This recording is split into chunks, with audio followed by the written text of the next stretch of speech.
فیض، اس حوالے سے تفصیلات دیجیے گا۔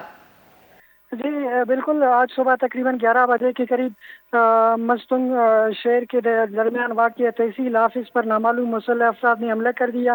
مسلح افراد تحصیل آفس میں داخل ہوتے ہی فائرنگ کی اور دستی بموں سے بھی حملہ کر دیا۔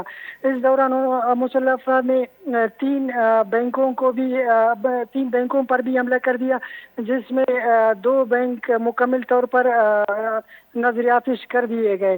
اس دوران سیکورٹی فورسز واقعے کی اطلاع ملنے پر سیکورٹی فورسز موقع پر پہنچے اور مسلح افراد کے درمیان سیکورٹی فورسز کا فائرنگ کا تبادلہ بھی ہوا۔ تقریباً 1 گھنٹے تک حالات قابو میں نہیں تھے اور فائرنگ کا تبادلہ بھی جاری رہا۔ اس دوران ایک رہگیر بچہ جس کا عمر تقریباً 16 سال بتایا جا رہا ہے، وہ گولی لگنے سے جان بحق ہوا اور 8 دیگر افراد جو رہگیر تھے وہ زخمی ہو گئے ہیں۔ جی بہت بہت شکریہ۔